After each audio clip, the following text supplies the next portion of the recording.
Nabi kata siapa sahaja yang mengenakan cukai dia tak akan masuk syurga. Kenapakah cukai ini dilarang dalam Islam? Kerana dia mengambil hak orang lain tanpa sebenar, dan kerana dia menjadikan sistem ekonomi itu mula goyah.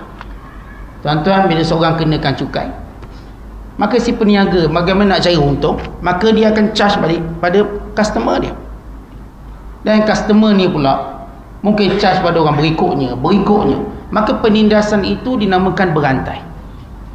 Sedangkan kita lihat dalam perjalanan pencukaian Islam, bila Rasulullah sallallahu alaihi wasallam menghantar Muaz bin Jabal, demikian juga Abu Musa al-Asy'ari, demikian juga Ali bin Abi Talib ke negara Yaman untuk menjadi rujukan di negara Yaman, maka Nabi sallallahu alaihi wasallam menyebut 3 perkara. Yang pertama, Nabi kata ajar mereka mengucap 2 kalimah syahadah, menyaksikan tidak ada Tuhan melainkan Allah dan Muhammad itu pesuruh Allah, yakni diperkasakan nilai akidah dalam dirinya. Yang kedua, beritahu mereka Allah mewajibkan mereka solat 5 waktu. Itu memperkasakan syariat. Fa in hum ata'u lidzalik, kalau mereka sudah patuh dan taat, kamu nampak mereka benar konsisten, fa'alimhum annallaha aftarada alaihimuz zakah tu'khadhu min aghniyaihim wa turaddu ila fuqaraihim. Kemudian beritahu mereka Allah mewajibkan zakat yang diambil daripada orang kaya dipulangkan kepada orang miskin. Artinya Islam sudah meletak nilai pencukaian yang dinamakan zakat. Maka zakat satu bentuk perkara yang dibayar oleh semua para peniaga. Para peniaga bila dia meniaga sahaja, maka kena zakat perniagaan. Maka zakat perniagaan yang dikenakan ialah 2.5% setahun. Itu nilai zakat. Tapi bila mana pada pemerintah mengenakan cukai-cukai atas asas perniagaan, dia mengenakan lebih tinggi daripada zakat, 6%, 7%, dan lain-lain, sampai 10%. Maka ini kezaliman kepada para peniaga, bahkan kezaliman pada sistem ekonomi. Tuan-tuan kena tahu, di negara barat bila ekonomi mereka hancur, kenapa? Cukai yang banyak. Dan bila mereka nak seragam balik ekonomi, mereka turunkan semua benda.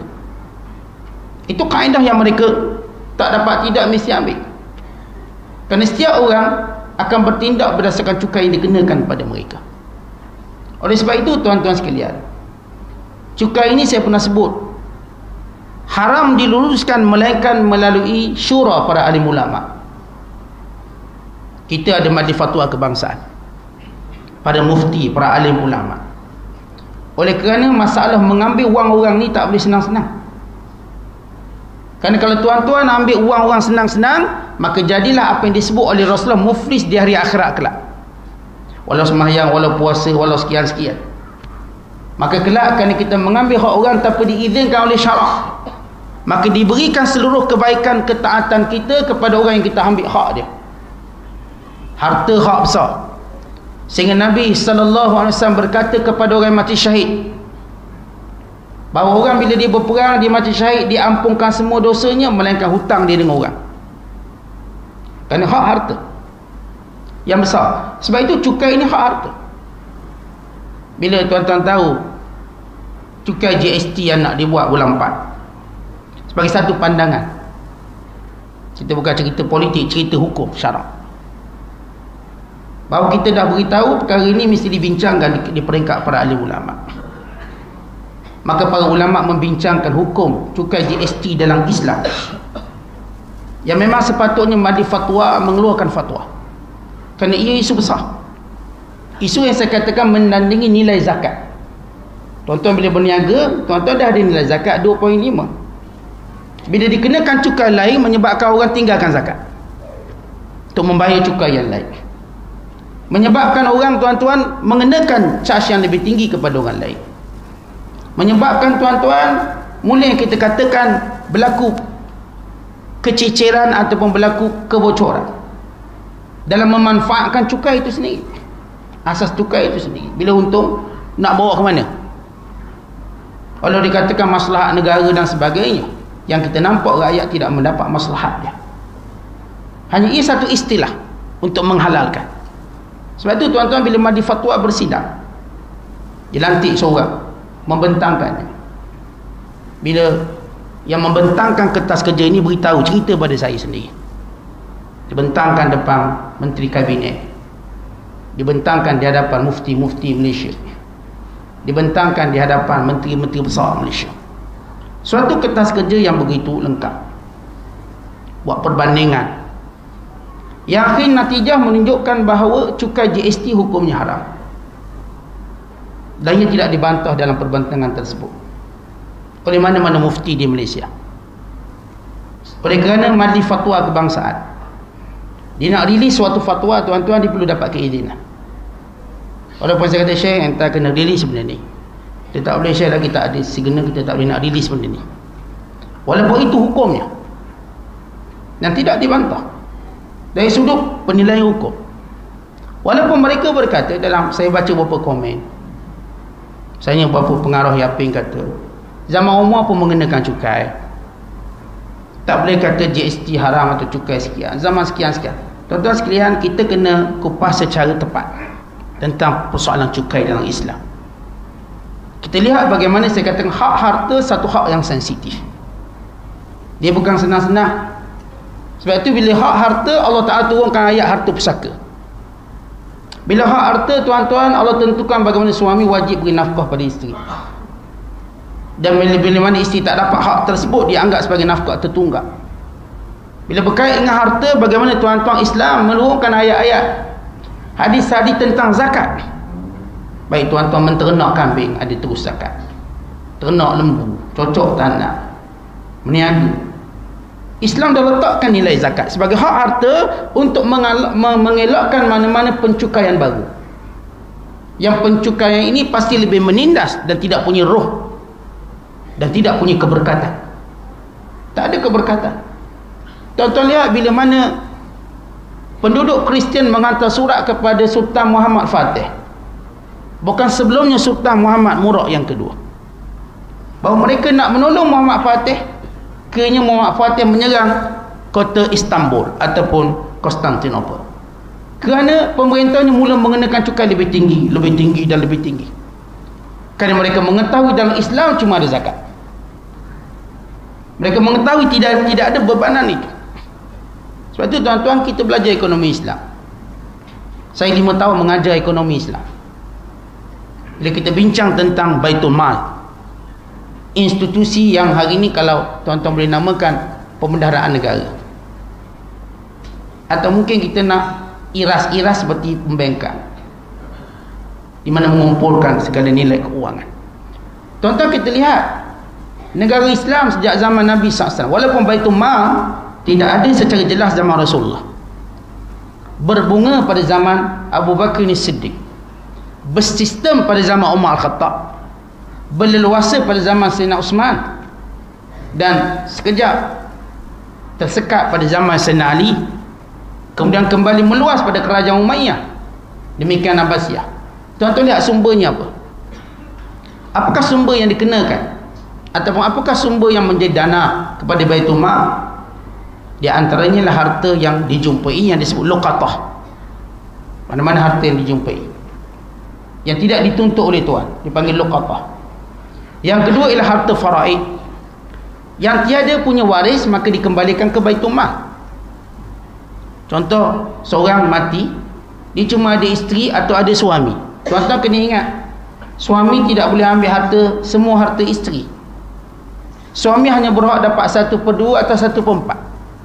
Yang lebih dipulangkan pada waris wanita itu atau Baitul Mal kalau tak ada waris. Makna katanya kalau suami itu isteri dia mati, jadi dia tinggal duit banyak lah, dia anak tak ada, dan isteri dia pula tak ada adik-beradik. Isteri dia datang daripada Kampuchea, dia tak tahu mana saudara mara, tak tahulah. Maka tuan-tuan, bila isteri dia mati, walaupun ni bini aku, ikut dan aku nak ambil berapa tak, awak cuma berhak 1/2. Itu namanya harta pusaka.